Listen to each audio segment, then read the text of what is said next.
My name is Amara, and this is a story I never thought I'd tell. A story about love, betrayal, and the fragile threads that hold families together. It all began on a chilly December evening. The sky outside was a canvas of dull gray, with clouds heavy with the promise of snow. My family had gathered at our ancestral home for the holidays.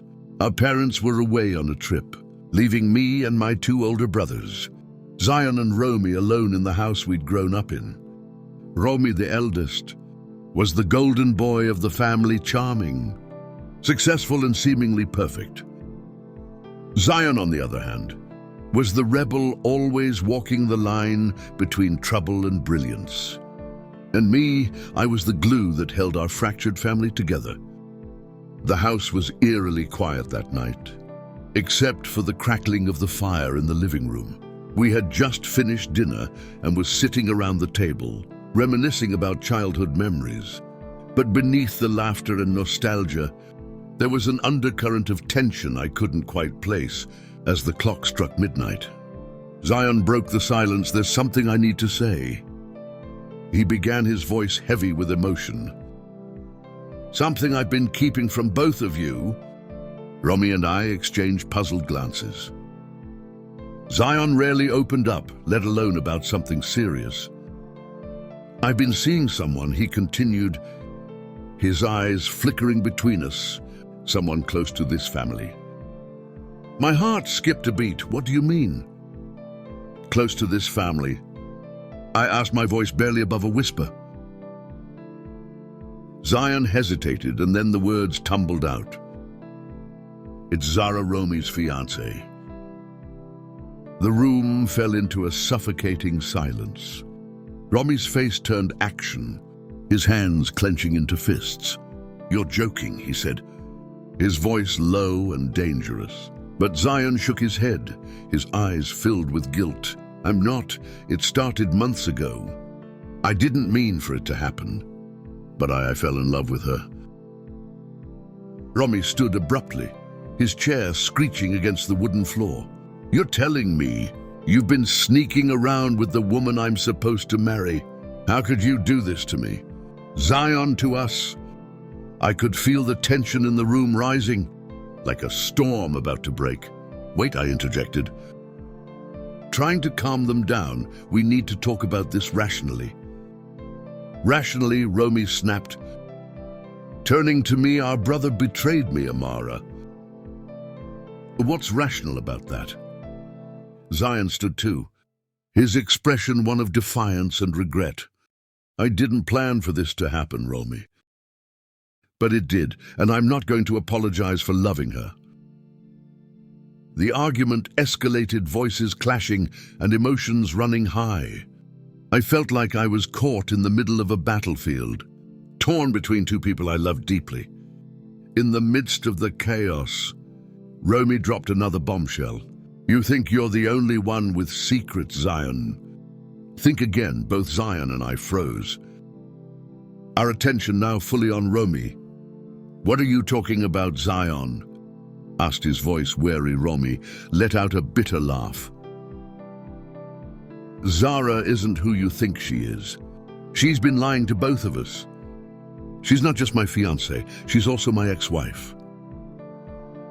The room spun around me as I tried to process what I just heard. "What? How is that even possible?" I asked, my voice trembling. Romy explained, his words sharp and laced with anger. "We got married years ago, but it didn't work out. We kept it a secret from everyone, even you, Amara. I thought I could move past it, but clearly she couldn't." Zion's face twisted in disbelief. "You're lying. She would have told me if that were true." "Would she?" Romy shot back. "She's been playing both of us, Zion, and you fell for it like a fool."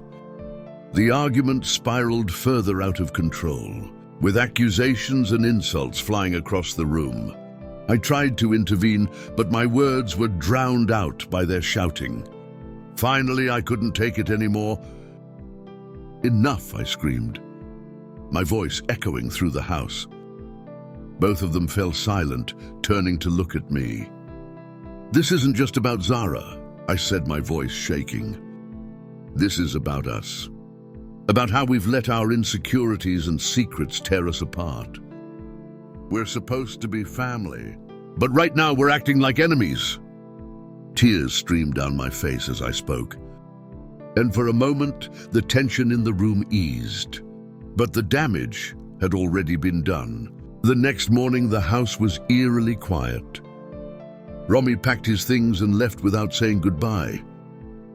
Zion retreated to his room, his guilt and heartbreak palpable. As for me, I was left to pick up the pieces of our shattered family. I couldn't look at either of them the same way again. The bond we once shared had been irrevocably broken.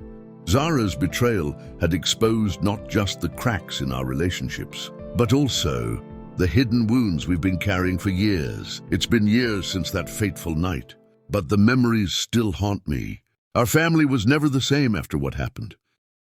Romy moved abroad, and Zion threw himself into his work, trying to forget. As for me, I learned a painful truth that night.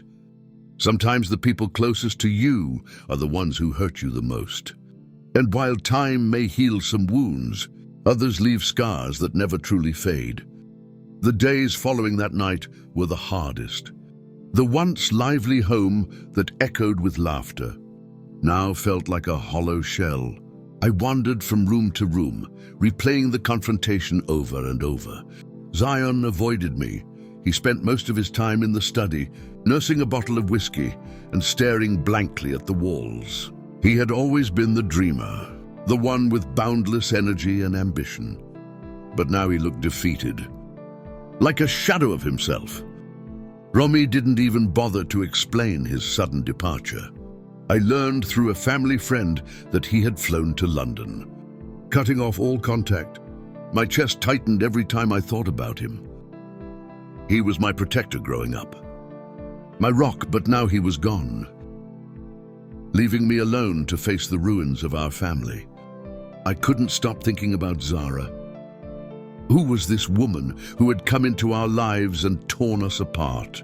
I'd always found her kind and poised, a perfect match for Romy, but now I saw her as a manipulator, a puppet master pulling strings I hadn't even known existed.